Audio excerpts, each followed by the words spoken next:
Standby, kamera ready, sound ready, 3, 2, 1, action.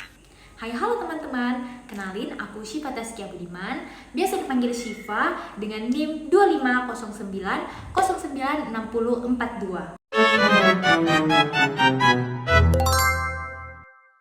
Aku berasal dari Prodi Arsitektur Universitas Mula Warman. Guys, pernah nggak sih kalian mikir sebenarnya bangunan yang bagus itu kayak gimana sih? Apakah bangunan yang tinggi-tinggi kayak pencakar langit atau bangunan yang unik-unik kayak rumah terbalik? Nah, ternyata jawabannya itu udah dijawab dari zaman Romawi kuno sama bapaknya arsitektur, yaitu Bapak Vitruvius. Vitruvius sendiri merupakan seorang arsitektur, insinyur, dan juga penulis. Karya paling legendnya itu yaitu buku De Architectura. Dari situlah muncul 3 prinsip dasar arsitektur yang sampai sekarang masih dipakai. Terus prinsipnya ada apa aja? Nah, dia menyebutnya firmitas, utilitas, dan venustas.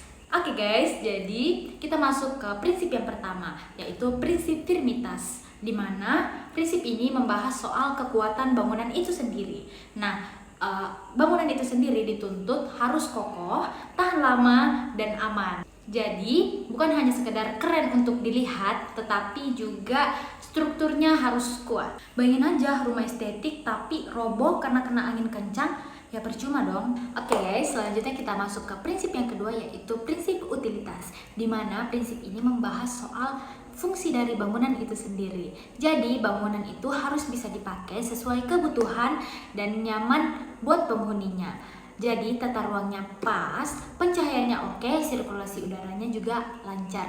Intinya nggak bikin ribet deh. Oke guys, jadi kita masuk ke prinsip yang terakhir, yaitu prinsip venustas. Nah, prinsip ini membahas tentang keindahan dan estetika bangunan itu sendiri.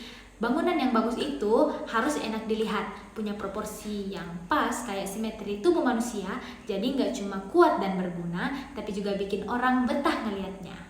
Nah, kalau digabungin, 3 prinsip ini bikin arsitektur jadi balance banget, mulai dari kuat, fungsional, dan indah. Dan kerennya lagi, walaupun sekarang arsitektur udah makin kompleks, ada isu lingkungan, teknologi, bahkan budaya, tapi fondasinya tetap balik lagi ke prinsip Vitruvius ini. Jadi, kalau kalian ketemu bangunan yang keren, coba deh tanyakan ke diri sendiri, apakah dia kuat, indah, dan berguna?